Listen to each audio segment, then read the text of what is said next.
नमस्कार।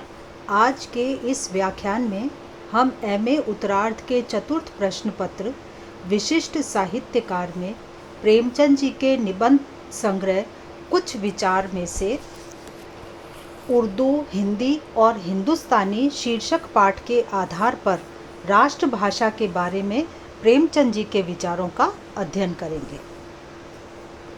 प्रेमचंद जी मौलिक चिंतन की क्षमता रखने वाले महान साहित्यकार हैं। साहित्यकार संवेदनशील होता है।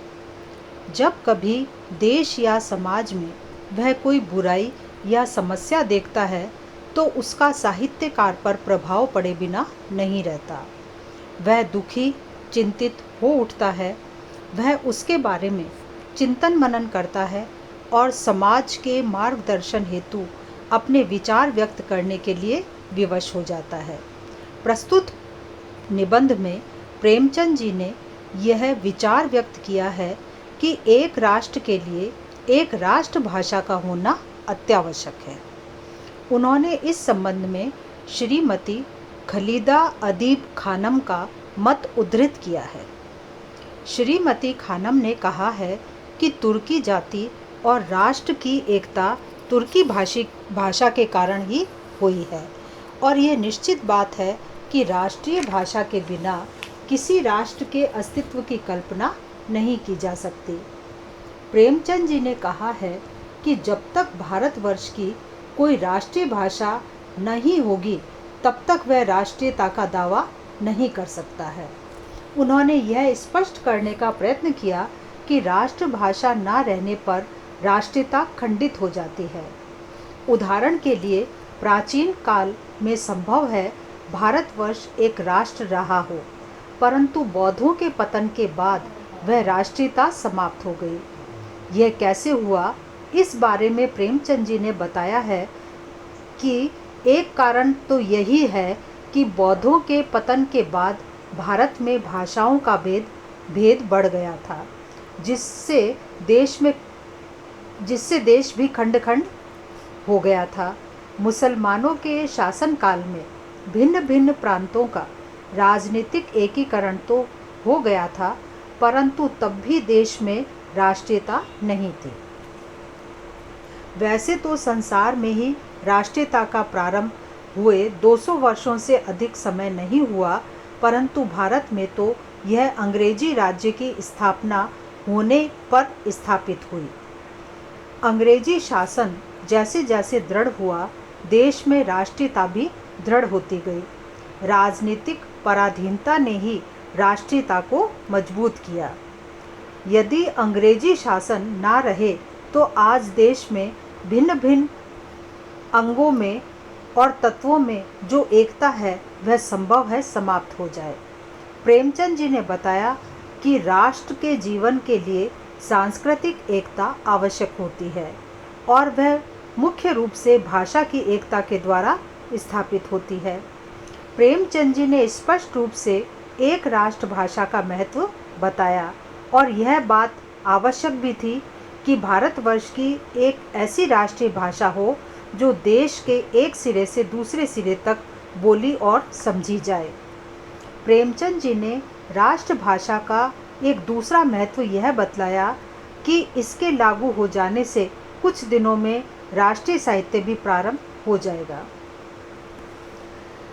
राष्ट्रीय भाषा का स्वरूप क्या हो, इस संबंध में प्रेमचंद जी ने स्पष्ट करने का प्रयत्न किया कि विभिन्न भाषाओं में से केवल एक ही भाषा में राष्ट्रभाषा बनने के गुण, राष्ट्रभाषा बनने की क्षमता विद्यमान है और वह है भाषा हिंदुस्तानी।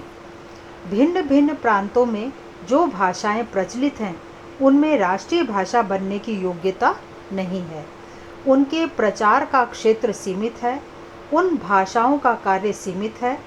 प्रेमचंद जी ने यह भी कहा कि जिस एक भाषा में राष्ट्रीय भाषा का पद पाने की क्षमता है वह देश के बहुत बड़े भाग में बोली जाती है और उससे भी बड़े भाग में वो समझी जाती है। उस एक भाषा के 3 स्वरूप हैं, उर्दू, हिंदी और हिंदुस्तानी। अभी यह निश्चित नहीं हो पाया कि उनमें से कौन सा रूप सबसे अधिक मान्य हो सकता है। और जिसका प्रचार भी अधिक आसानी से हो सकता है।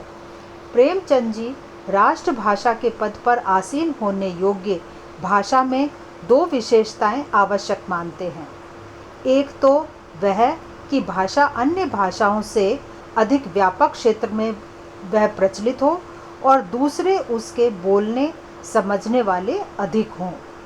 प्रेमचंद जी का मानना है कि राष्ट्रभाषा का स्वरूप तब तय करने के प्रश्न को राजनीतिक रूप दे दिया गया है और उसे उलझा दिया गया है। राष्ट्रभाषा बनने योग्य भाषाओं में प्रेमचंद जी ने हिंदी और उर्दू को विशेष महत्वपूर्ण माना। कारण यह है कि ये दोनों ही भाषाएं राष्ट्रभाषा कहलाने का दावा करती हैं, परंतु अपने व्यक्तिगत रूप में राष्ट्रीय आवश्यकताओं की पूर्ति नहीं कर सकी हैं। मतलब दोनों भाषाएं राष्ट्रभाषा कहलाना चाहती हैं, परंतु राष्ट्रभाषा के जो दायित्व हैं उन्हें ये पूरे नहीं करती। ऐसी स्थिति में ये दोनों भाषाएं मेल मिलाप करने लगी और दोनों का सम्मिलित स्वरूप हिंदुस्तानी कहलाने लगा। प्रेमचंद जी का मानना है कि अरबी फारसी के अपरिचित शब्दों से लदी उर्दू और संस्कृत के कठिन शब्दों से लदी हिंदी, ये दोनों भाषाएं तो राष्ट्रीय भाषा बनने योग्य नहीं हैं। इन दोनों भाषाओं के साहित्यिक रूपों को, यानी उर्दू के साहित्यिक रूप को हिंदी वाले और हिंदी के साहित्यिक रूप को उर्दू वाले समझ ही नहीं सकते। जिस भाषा को उसी भाषा के जानकार लोग समझ सकते हों, वह राष्ट्रीय भाषा कैसे मानी जा सकती है।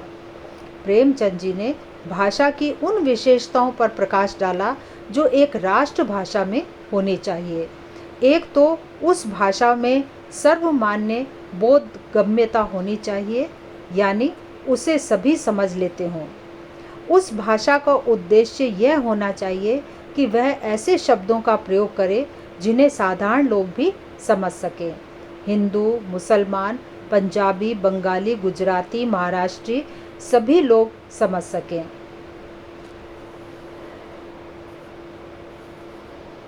किसी भी भाषा का कोई मुहावरा या पारिभाषिक शब्द को भी उस भाषा द्वारा अपना लिया जाना चाहिए। ऐसी भाषा को प्रेमचंद जी हिंदुस्तानी भाषा का नाम देते हैं और उसे राष्ट्रभाषा बनने योग्य मानते हैं।